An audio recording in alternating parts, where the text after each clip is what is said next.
Mr. Diaz, I understand you have already discussed the warp drive failure with Ambassador Spock? I have. It is imperative that the Ambassador's shuttle be flight ready. I need you both to ascertain the root cause of the system failures he encountered. I'm surprised, Commander. I thought you would have wanted to work on Ambassador Spock's shuttle yourself.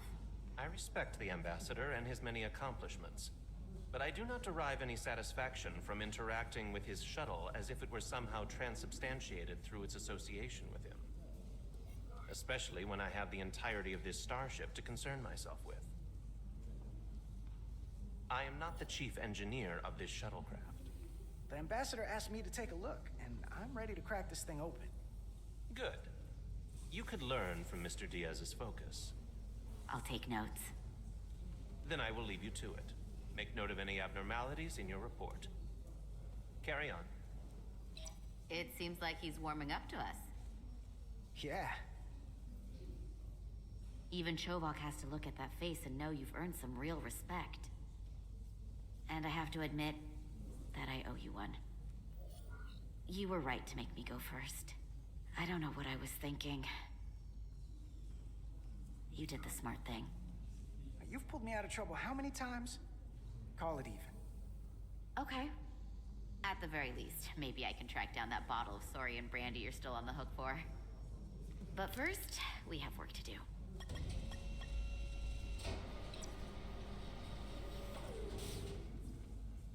Ready to go? All set. Let's run the diagnostic.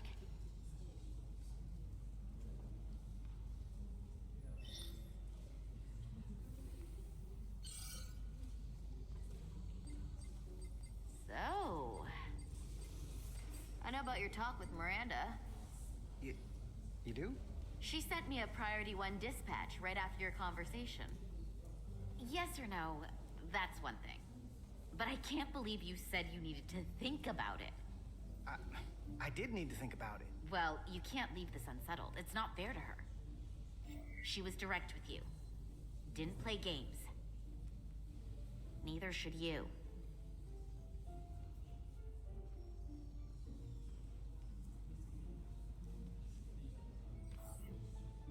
I just want to stay friends with her. I like being friends. I don't want to ruin that. Then you should tell her that. Don't keep her on the hook. Is that thing done yet? Yeah, it's wrapping up. Let's see. The relays along the primary EPS are blown, but the backup relays are all intact. An EPS overload from the warp drive could cause that. But how did the shuttle end up dead in the water? Huh. Well, maybe the ship's data recorder can tell us something.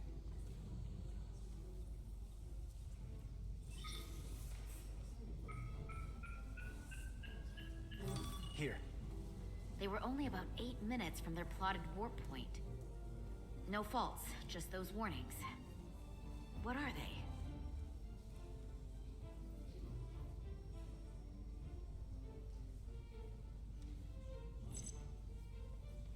Subspace variance out of tolerance. What does that mean? It means the main navigation array lost sight of space somehow. Will the array going offline cause that? Yes, but it should have also thrown a fault code.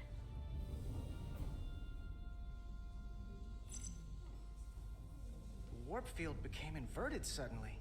I've seen this happen when the center warp coil cracks. A cracked warp coil throws a fault code. Still, we should take a look. There was a complete warp cascade failure. Wow, they're lucky the shuttle didn't turn inside out. Makes me think the computer panicked on the warp field equation. Any one of these failures should have thrown a fault. If it was caused by a system failure. None of this caused the relays to blow. Roll forward to when that happened. Yes, ma'am. So here, they take a moment to get their bearings and they attempt to re-engage the warp drive. There. That's the relays blowing. And look, there's another warp system alert. They're all the same. Subspace variance out of tolerance, or warp inversions. Finally, there's a complete warp cascade failure. Then it's one of two things. Either a warp coil is cracked, or the navigation array is offline. That makes sense. Divide and conquer. You want to check the warp coils or the navigation array? I'll check the other. Let's not overcomplicate this. One of these systems is likely broken. I'll check the nacelles for a cracked coil.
I checked every coil on the port nacelle for imbalances.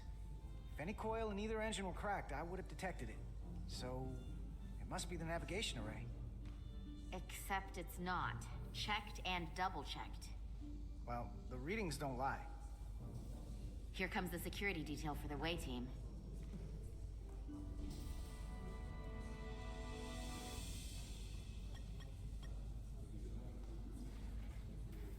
Hey, going planet side? Yep, as soon as the negotiating team comes down from the bridge. And you've got your hands full, opening every compartment on this shuttle. I hope you're not just trying to keep busy to avoid thinking about some other things. I'm not trying to put you on the spot. And lucky for you, I've got a ride to catch. I'm actually done thinking about it. I've made up my mind. You have? Hey, Maris. Aren't these those button pushers you're always hanging out with? And you're the phaser jockeys we always beat in Parisi squares, right? All aboard for Hotari. That another one of the captain's railroad things? Gotta be. I just usually zone out by the time he gets to the whole, steam engines were the warp drives of their day part. Catch y'all later. You don't want to miss your train. I do have to go. So, you said you made up your mind. You have something you want to say to me? The train is leaving the station. I'd like to know what I'm coming back to. I think we should keep things the way they are. You're one of my best friends. And you mean so much to me, and I don't want to risk losing that. I really don't. I understand. I gotta go. Sorry.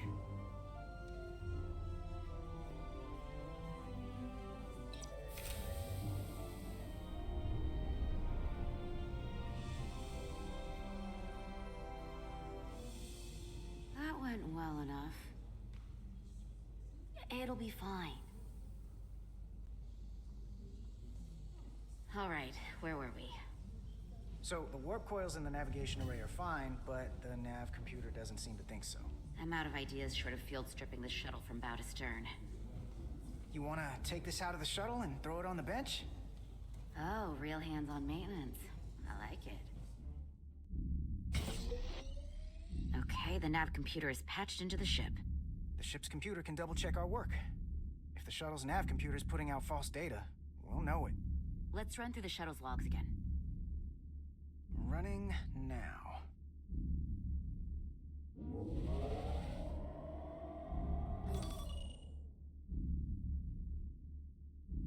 Same. Warp field inversion and a cascade failure. However, the Resolute computer doesn't show the same subspace variance. We're in the same conditions that the shuttle was in when it failed. Why wouldn't the ship's computer get a matching result? What if the subspace variance was a momentary occurrence? That's a possibility, and it would explain why the simulation under our current sensor readings failed to reproduce the issue. But a subspace anomaly strong enough to cause a warp field collapse would leave graviton ripples for days. Let's run with the momentary subspace variance theory for now. Roll forward to the shuttle's attempt to re-engage the warp drive. We need the conditions of space around the shuttle at the moment of warp failure. Resuming simulation.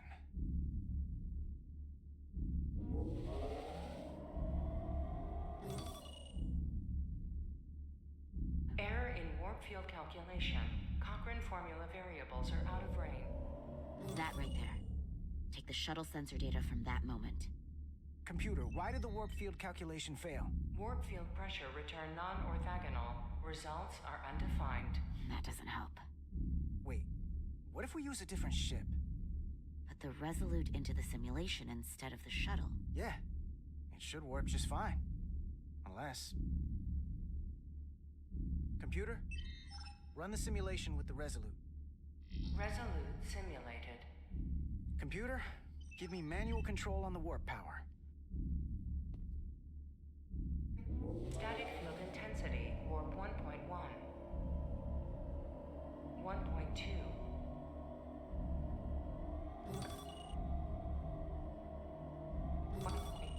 Warp pressure is destabilizing. Error in warp field calculation. The warp drive has experienced a system-wide cascade failure. Warp field collapsed. Subspace variance is out of tolerance. Cochrane formula results are undefined. Bingo. What-o? The same moment when the shuttle failed to warp, so did the ship. Whatever happened to the shuttle just happened to us. The Resolute will not sustain warp. We can't leave Hotari space.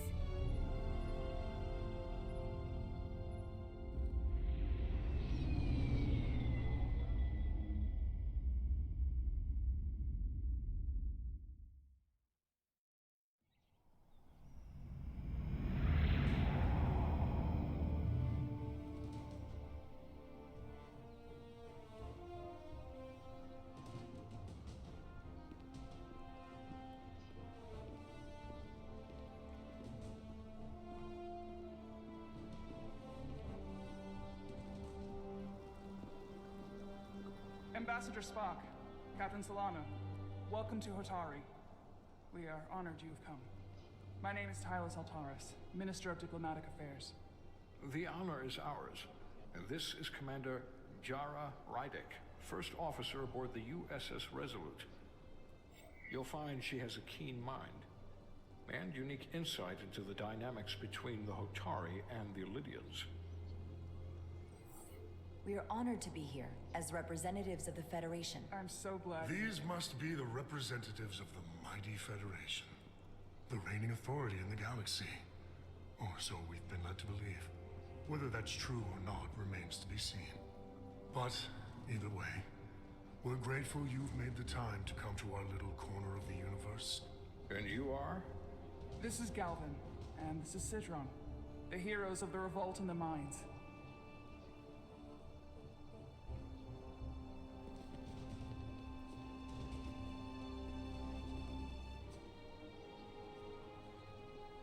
Let's hope this is the last time we ever have to come here.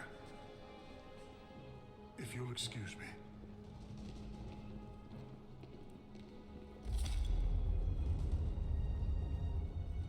I think we're about to begin. Did you hear the arrogance from that guy? I don't know what we're walking into here, but that guy was something. Something about his tone, Tells me this won't be easy. That was my sense as well. I doubt he speaks for all of Hotari. So I would urge patience until we speak with their queen.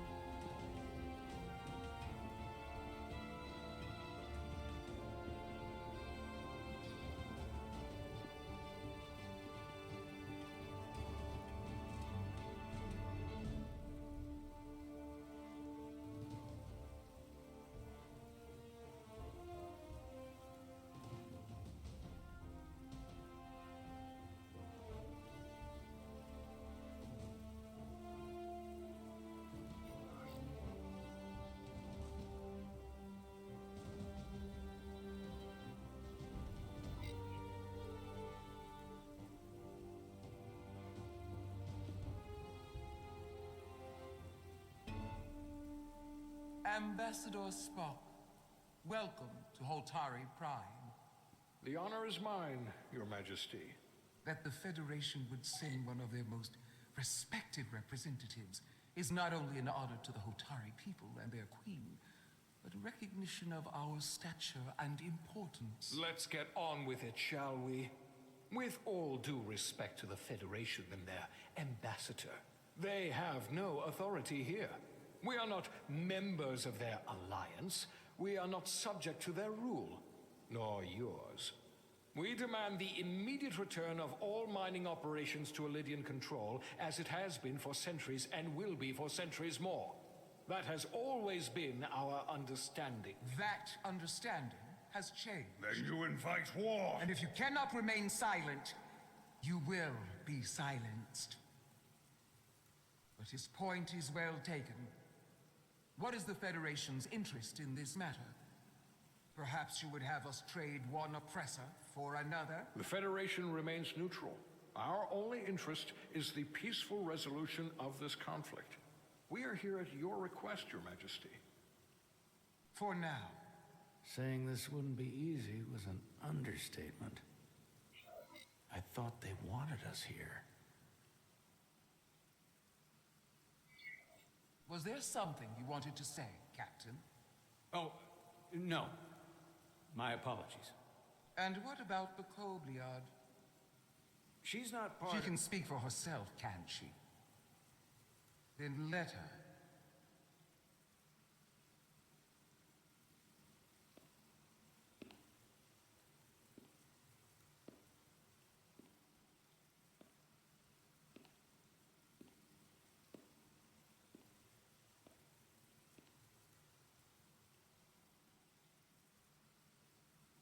Now then, one should know their place. What you might be somewhere else is not what you are here. Which is standing before a queen. And a queen deserves respect. A bow is not too much to ask. Is Hotari Prime, heart of the Hotari system? My apologies, Your Majesty. I meant no disrespect. Better. You are Kobliad. Your people suffered brutal treatment at the hands of the Cardassians. Their injustice towards the Kobliad is as unimaginable as it is unforgivable. Not unlike how we have been treated by the Elydians. As much as they'd have you believe they are the victims here, remember it was the Hotari who attacked us. Hundreds of innocent Elydians were slaughtered without mercy in those mines. The blood is on their hands, not ours. Quiet! If after all the Kobliad suffered, you finally had the chance to right that wrong, to get out from under their control, would you take it?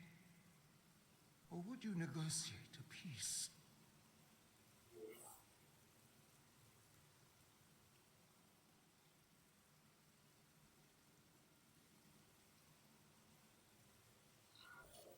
I can't speculate on something that never happened, Your Majesty.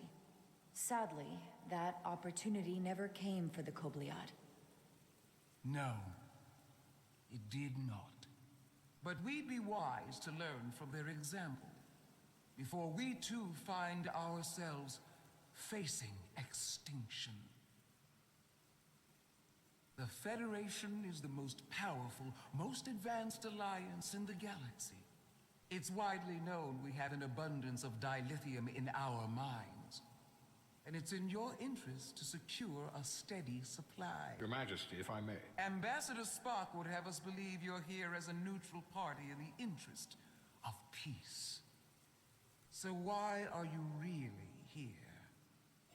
I want the truth, not your Federation rhetoric.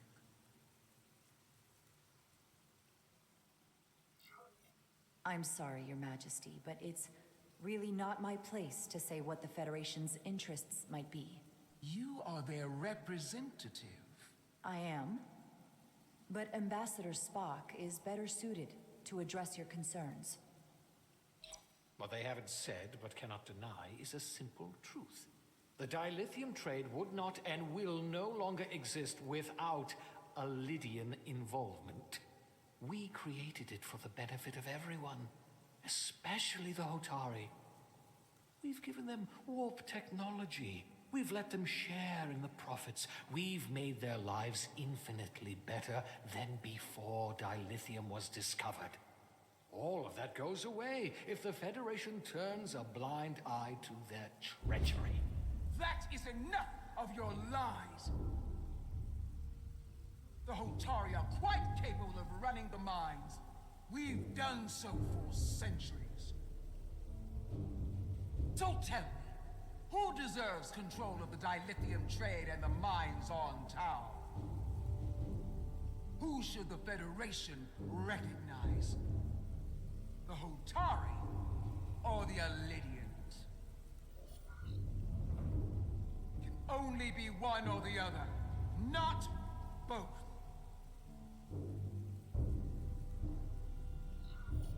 If I have to choose only one, then it would have to be the Hotari. Well said. How could the just and wise Federation make any other choice? This is an outrage. The Federation has lost all credibility. The mines are ours. Lydia will not be deterred. We will take back our mines by any means necessary. And you will see more blood spilled. I am more than willing to address your concerns, Your Majesty. Yours as well, Representative. But I suggest we could have a more productive conversation with a smaller group. Perhaps only the most essential representatives.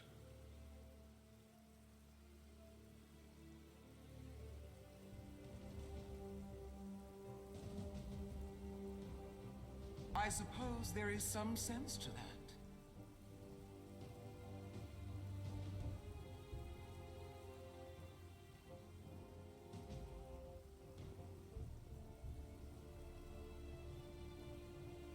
I hope we meet again.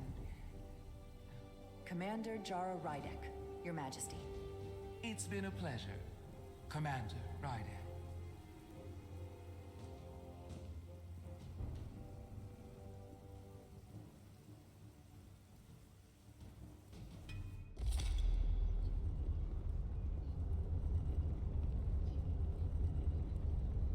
Spock and I will cover everything on the diplomatic front. You make nice with the locals and see if you can get some answers. We need to find out why the Hotari are so willing to risk war. What happened in those mines?